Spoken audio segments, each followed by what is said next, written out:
Saya Lee Yong Hoi. Saya nak menceritakan tentang sejarah radio. Radio ni dia telah wujud pada zaman Perang Dunia I dan pemimpin tentera pada masa itu menggunakan radio sebagai satu alat berkomunikasi terutamanya di kapal laut. Pada tahun 1923, Armstrong dia telah mencipta satu radio super hydri. Ini adalah merupakan kemajuan besar bagaimana radio itu berfungsi, dan prinsip yang dicipta oleh beliau masih digunakan pada masa ini. Pada 2 November 1920, stesen radio pertama telah dibina di Pittsburgh, Pennsylvania. Dengan ini makalah wujudnya zaman keemasan stesen radio. Pada masa itu, radio terletak di satu kotak atau satu kabinet yang indah, dan ramai penduduk datang untuk mendengar cerita drama atau berita terkini daripada radio. Seterusnya, pada 30 Jun 1948, transistor telah ditunjuk di Laboratorium Bell. Oleh itu, hal ini telah membenarkan radio menjadi padat dan kecil sehingga mampu memasang pada poket baju. Pada tahun 1959, Jack Kirby dan Robert Noyce memperoleh berhenti pertama bagi litar bersepadu supaya radio boleh dinaik taraf dan memperbaiki kelemahan radio. Sehingga masa kini, radio telah muat dalam bingkai cermin dan atau satu sepasang earphone stereo yang kecil. Terima kasih. Assalamualaikum, saya Ifah bin Sabri. Saya akan menceritakan tentang kaedah radio dicipta. Radio menerima gelombang elektromagnetik dari udara yang dihantar oleh pemancur radio. Gelombang elektromagnetik adalah gabungan medan elektrik dan magnet yang bertindih. Radio menukarkan gelombang elektromagnetik ini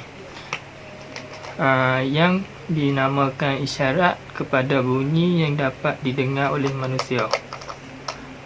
Radio dalam pelbagai bentuk dan saiz, dari AM dan FM, Walkman kecil kepada transceiver berbilang mod yang sangat canggih, di mana kedua pemancur dan penerima digabungkan dalam satu unit. Mod yang paling biasa untuk radio menyiaran ialah AM dan FM. Mod-mod lain yang digunakan oleh pengendali radio, ham, industri dan tentera ialah CW, gelombang berterusan menggunakan kod Morse, SSB sideband tunggal, mod digital seperti telemetri, teletype, radio dan PSK. Nama saya Muhammad Rashidan Abdul Rashid. Saya akan menerangkan bagaimana radio ni dianya berfungsi. So, radio ni terdiri daripada banyak litar elektronik, khususnya yang direka untuk melaksanakan tugas. Tugas yang dilaksanakan seperti radio frequency amplifier, mixer, variable frequency oscillator, intermediate frequency amplifier, detector and audio amplifier. Macam kita tahu, radio ni dia ada frekuensi. So, bahan yang ada dalam litar radio ni dia boleh mengawal frekuensi. Contoh seperti radio frequency amplifier ni dia direka untuk menguatkan isyarat daripada pemancar siaran radio. Mixer dia mengambil isyarat radio dan menggabungkan dengan isyarat lain yang dihasilkan oleh variable frequency oscillator radio untuk menghasilkan mid frequency. So, variable frequency oscillator adalah tombol nalaran di radio. So, dia boleh kawal frekuensi itu untuk naik ataupun turun. Macam kita dengar pergi tinggi ataupun rendah lah kat radio tu. Intermediate frequency dihasilkan dan dikuatkan oleh mid frequency amplifier. Isyarat pertengahan ini dihantar ke penegasan yang menukarkan isyarat radio kepada isyarat audio. So, penguat audio menguatkan isyarat audio dan menghantarnya kepada speaker dan earphone untuk kita dengar. Radio AM dan FM yang paling mudah akan mempunyai semua litar yang dipasang pada litar tunggal. Kebanyakan litar ni boleh terkandung dalam satu litar bersepadu. Kawalan kelentangan, penerangan keruk, pembesar suara, antena dan bateri boleh dipasang sama ada di papan breadboard ataupun case radio yang disediakan. So radio ni dia mempunyai bahan semikonduktor yang perlu ada untuk kita kawal frekuensi nak bagi volume tu up atau down. Okay. Assalamualaikum warahmatullahi wabarakatuh. Nama saya Muhammad Arif Hakimi Bemurdin. Saya akan terangkan konsep komponen yang ada dalam radio.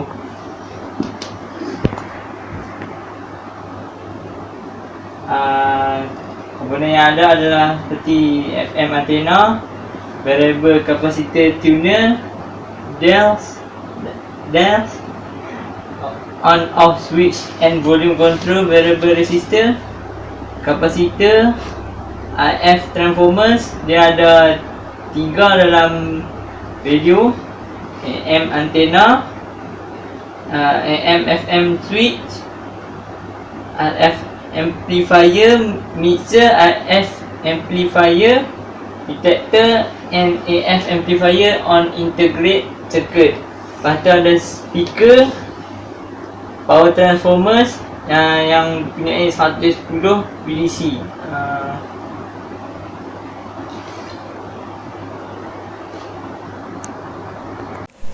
Okey, saya akan sambung selepas Muhammad Arif Hakimi bentang tadi. Saya Muhammad Fitri bin Hassan. Saya akan terangkan pasal penerangan tentang radio. Papan litar bercetak kosong yang terdiri daripada resin epoksi, kaca yang dan filem tembaga nipis. Filem fotoresis yang sensitif terhadap cahaya diletakkan di atas filem tembaga, dan masker yang mempunyai litar elektrik juga diletakkan atas filem fotoresis.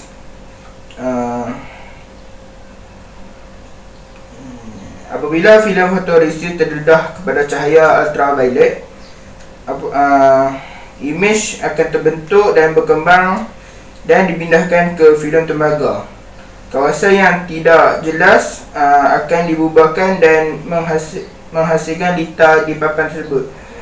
Seterusnya, lubang dibor di lokasi yang ditetapkan di papan litar bercetak untuk menerima komponen, dan papan akan dipintai dan dicelup ke dalam air panas.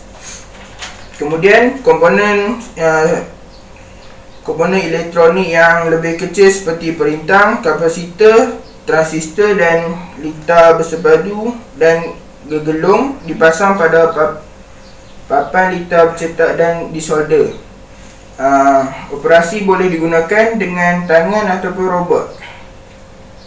Komponen yang lebih besar pula seperti pengubah kuasa, pembesar suara dan antena dipasang pada PCB atau nama sebenar printed circuit board atau kabinet dengan skru. Selain itu, tempat yang menempatkan radio boleh menggunakan plastik atau aluminium. Plastik yang dibuat daripada plate yang dicairkan dan dimasukkan dalam acuan, manakala aluminium yang dibentuk dari aluminium lembaran atau akhbar logam. Akhir sekali, komponen luaran tidak dipasang pada papan litar bercetak yang boleh menjadi antena, pembesar suara, pengubah kuasa dan kawalan frekuensi, dan dipasang dalam kes dengan skru.